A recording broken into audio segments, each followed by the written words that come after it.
Sinabi ko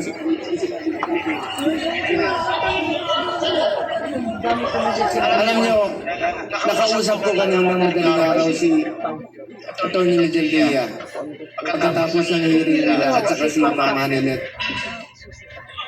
Kaya siya ganun siya magsalita.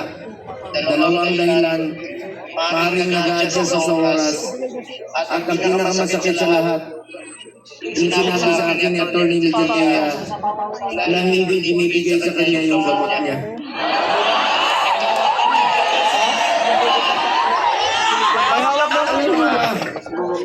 Hindi niya alam kung ano yung gamot na iniinom niya. Binibigay sa kanya ng nurse niya.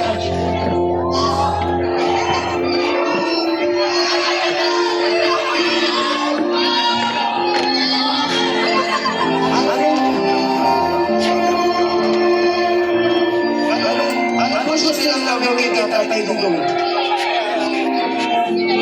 Kung kaya nilang ipadala sa Tatay Digong doon, gawan mo ng paraan. Paano siya magbalik dito?